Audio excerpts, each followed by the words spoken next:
37. Kenapa? Pria bernama Yo memiliki badan yang tidak terlalu besar dan juga tidak terlalu tinggi tetapi badannya tampak sangat kokoh. Ketika bergerak dia sangat cepat seperti kilat. Dalam sekejap dua orang di hadapan Bastian langsung menjerit kesakitan. Ark.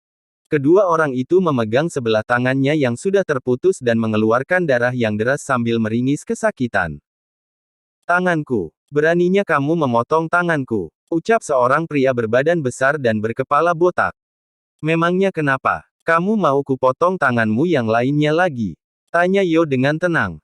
Pria itu benar-benar seperti mesin pembunuh yang bisa dengan mudah membunuh orang bahkan sebelum orang itu menyadari, mereka sudah hilang ke dunia lain. Esther sangat tidak senang dengan apa yang terjadi terlebih orang yang ada di hadapan hanyalah seorang Davis yang merupakan kaki tangan Charlie. Bajingan. Kamu benar-benar menantangku. Hardik Esther sampai urat-urat lehernya timbul. Bukankah aku sudah mengatakannya tadi? Aku bukan menantangmu, tapi kamu yang menantangku. Ucap Davis. Kemudian Davis menoleh ke arah Bastian seraya berkata, apa Anda ingin aku melakukan sesuatu yang lebih kepada mereka? Apakah ada tangan yang harus aku potong lagi? Semua orang terkejut mendengar apa yang dikatakan oleh Davis yang sangat sopan dan hormat kepada Bastian. Alexa dan James adalah orang yang paling terkejut melihat sikap Davis. Saking terkejutnya sampai mereka tidak bisa mengatakan apa-apa.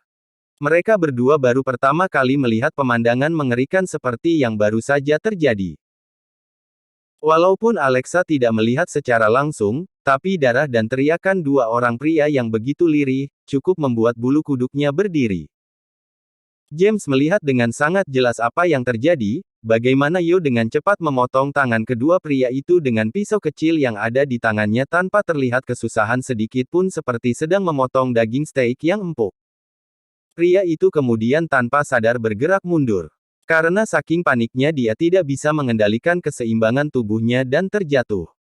Karena saking ketakutannya dia menjadi meracau. Bastian mengernyitkan keningnya dia sangat terganggu dengan James. Diam kamu. Berisik sekali. Geram Bastian. Kemudian Bastian menoleh ke arah Yo. Lalu dia berkata, bungkam dia. Jangan biarkan dia mengeluarkan suaranya yang menyakitkan telinga itu. Mendengar perintah dari Bastian membuat Yo langsung bergerak. Kemudian dia pun menghampiri James dengan perlahan, membuat auranya semakin terlihat mengerikan. Dengan sekuat tenaga James menutup mulutnya agar tidak mengeluarkan suara sedikit pun. Dia tidak mau berakhir sama seperti dua orang yang tangannya dipotong oleh Yo. Bastian begitu muak dengan James. Baru beberapa menit yang lalu dia berkoar-koar dengan sangat gagah berani. Tapi kini dia terdiam seperti seorang pecundang. Sudah cukup, Davis. Kamu sudah keterlaluan. Jangan dikira karena kamu adalah kaki tangan Charlie, kalian bisa melakukan ini semua. Ucap Esther dengan wajah yang merah padam. Esther sebenarnya memiliki kekuatan yang sangat besar dan pengaruh yang cukup luas. Menghancurkan Davis saat ini juga dengan sumber daya yang dimiliki. Tapi lagi-lagi yang menghalanginya adalah nama besar Charlie. Dia mengucapkan kalimat-kalimat itu hanya untuk membuat harga dirinya tidak jatuh terlalu dalam. Kalah dari seorang kaki tangan adalah sesuatu yang memalukan. Ya, aku bergerak karena perintah dari Bos Charlie.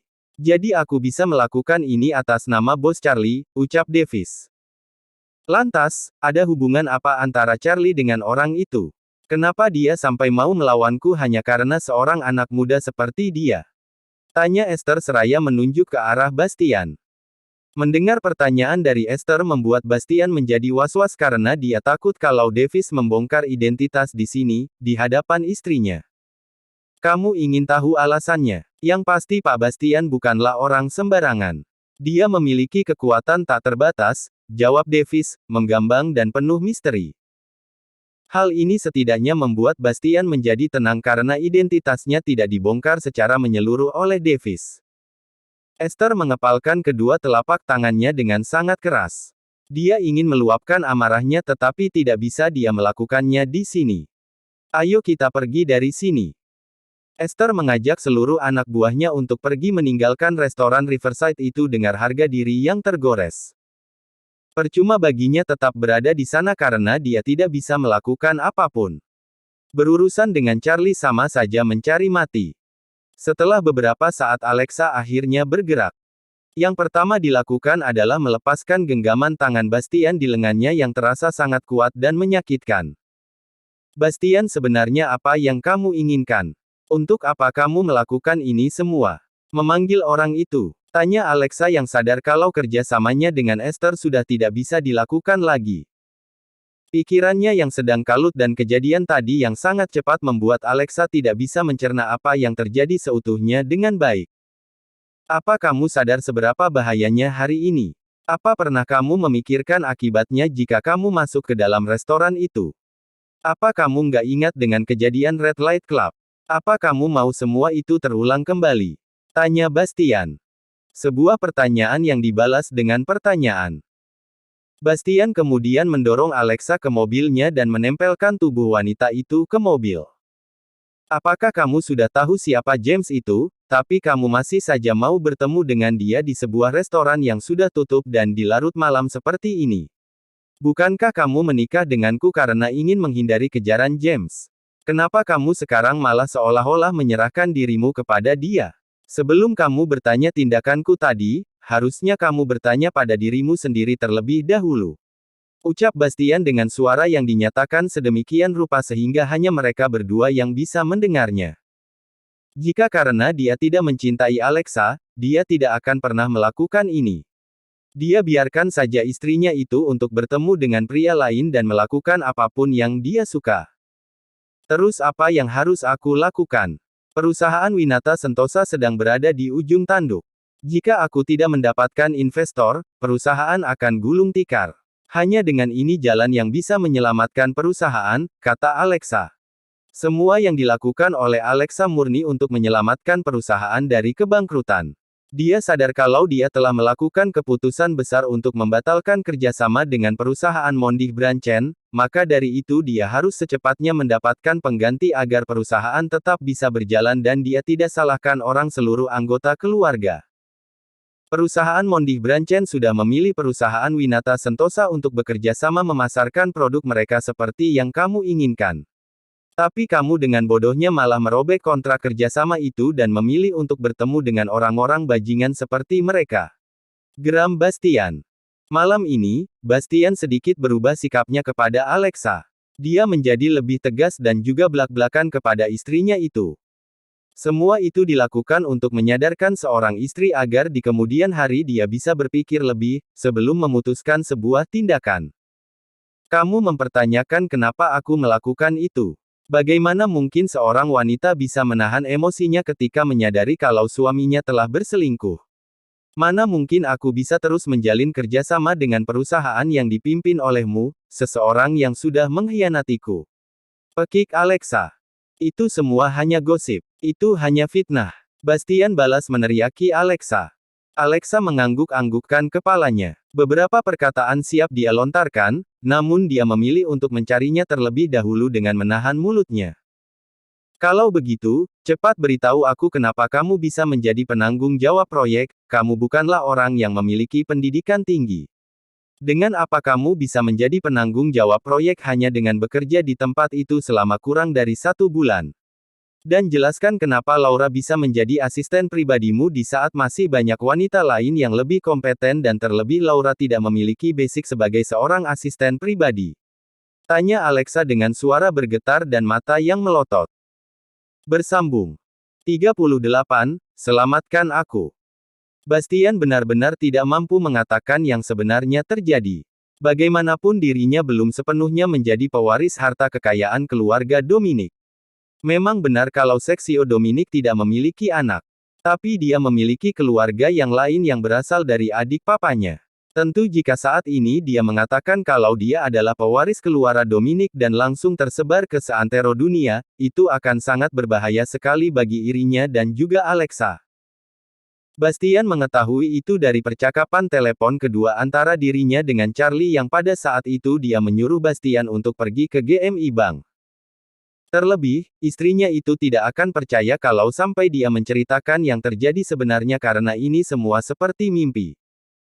Maaf, untuk itu aku nggak bisa memberitahumu. Tapi aku bersumpah kalau aku dan Laura nggak memiliki hubungan apapun selain hubungan pekerjaan, kata Bastian seraya menatap kedua mata Alexa dengan sungguh-sungguh. Raut wajah Alexa sangat jelas menunjukkan kekecewaannya ketika Bastian tidak berniat sedikit pun untuk menjelaskan kepadanya. Bastian tahu dan menyadari itu. Tapi dia tidak punya pilihan lain. Di dalam lubuk hatinya dia sangat mencintai Alexa. Tapi dia juga tidak tahu sampai mana rasa cintanya itu harus bertahan. Jika hubungan mereka masih tetap sama seperti ini, kemungkinan besar hubungan mereka tidak akan bertahan lama. Alexa, aku mohon beri satu kesempatan lagi, aku akan membuktikan kepadamu kalau kamu seorang yang ada di dalam hatiku, ucap Bastian. Alexa membuka mulutnya, tapi tidak ada kata yang keluar. Ribuan keluh kesah yang tadi bermain di kepalanya dan bersiap meledak, nyatanya langsung lenyap seperti disapu oleh angin ketika dia melihat kedua mata Bastian. Aku lelah, aku mau pulang, ucap Alexa. Bastian menghela napas panjang. Lalu, dia berkata, baiklah, aku akan mengantarmu. Enggak perlu, aku bisa sendiri. Alexa berkata dengan wajah yang suram dan langsung masuk ke dalam mobilnya. Setelah Alexa melajukan mobilnya, Bastian kemudian menyuruh Davis untuk mengikuti istrinya untuk berjaga-jaga. Waktu yang sudah larut malam, membuat Bastian merasa sangat khawatir dengan keselamatan sang istri.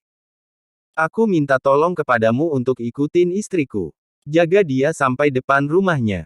Aku akan memberikan bonus kepada kalian berdua, seru Bastian. Baik tuan, ucap Davis.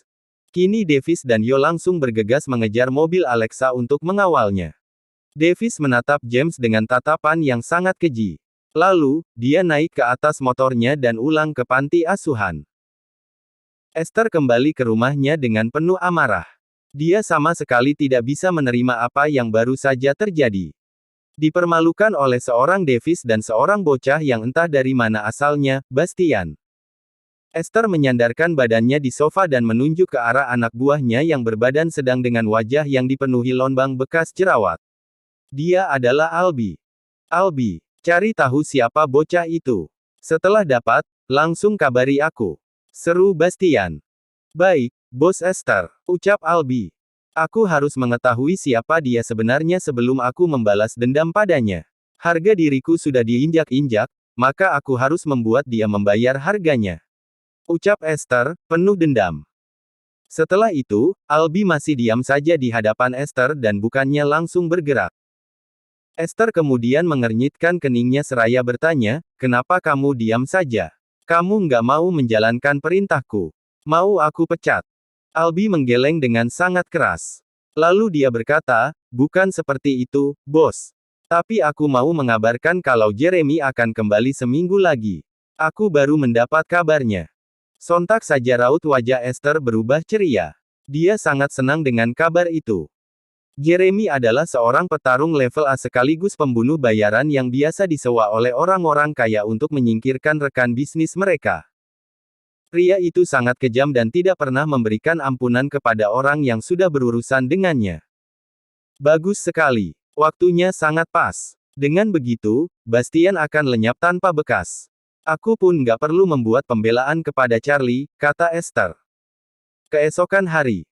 Pagi-pagi sekali seluruh kota Jakarta digemparkan dengan kabar kalau perusahaan HFI yang merupakan perusahaan milik keluarga Pierre dinyatakan bangkrut karena harga saham yang terus menurun hingga mencapai harga 10 saja dari sebelumnya yang seharga 10.000. Dengan kondisi seperti itu perusahaan tidak bisa bertahan lagi dan dinyatakan bangkrut oleh Kementerian Perdagangan. Dengan wajah pucat dan kantung mata yang hitam karena tidak tidur selama 2 hari, Pierre datang ke rumah Alexa untuk mencari Bastian. Kumohon Alexa, biarkan aku bertemu dengan Bastian. Ada sesuatu hal yang harus aku bicarakan dengannya. Kumohon, ucap Pierre seraya berlutut di kaki Alexa. Kamu mencari Bastian untuk apa? Tanya Alexa. Ada sesuatu hal yang sangat penting. Aku nggak bisa menceritakan kepadamu sekarang. Ini tentang masalah pria, kata Pierre yang saat ini sedang mengenakan kemeja berwarna putih yang sudah banyak nodanya karena sudah dipakai selama 2 hari dan tidak diganti. Dengan wajah yang semakin bingung Alexa akhirnya berkata, dia sudah tidak pulang selama kurang lebih 1 minggu. Aku sekarang tidak tahu di mana dia berada. Tolong aku Alexa, kalau aku sampai bertemu dengannya aku akan mati di tangan keluargaku. Kalau kamu tidak tahu, berikan aku nomor HP-nya. Biar aku yang menghubunginya secara langsung.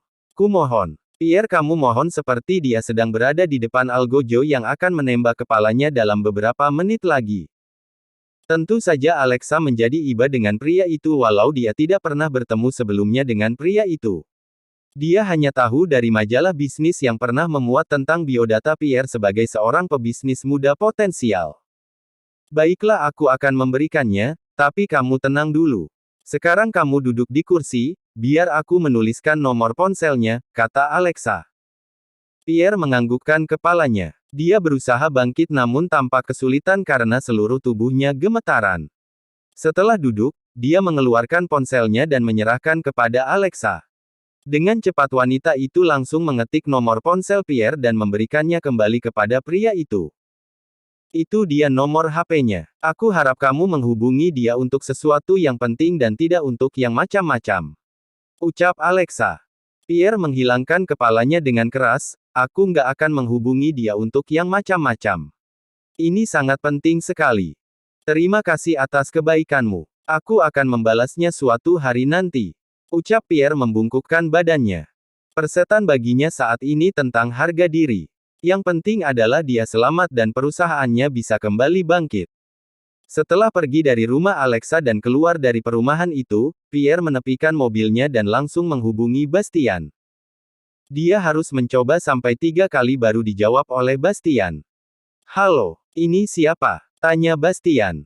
Bastian, akhirnya kamu menjawab teleponku juga. Ini aku Pierre, ucap Pierre dengan suara yang sedikit lega. Pierre, untuk apa kamu nelpon? Tanya Bastian datar. Kamu sekarang ada di mana? Bisakah kita bertemu? Nggak penting aku bertemu denganmu. Jadwalku masih banyak dan semuanya penting, nggak ada yang bisa kubatalkan. Pierre berkata, Bastian, aku mohon maafkan aku. Sudahi berita yang kamu berikan padaku. Bukankah kamu sudah menghukumku dengan memperlihatkan Jessica yang sedang dinikmati oleh anak buahmu? Tolong jangan kamu tambah lagi. Perusahaan keluargaku sekarang hancur. Aku tahu ini karena masalahku yang menyinggungmu sehingga kamu berbuat seperti ini. Maka dari itu aku mohon padamu untuk memaafkanku. Kalau kamu mau memaafkanku, aku janji akan melakukan apapun yang kamu suruh.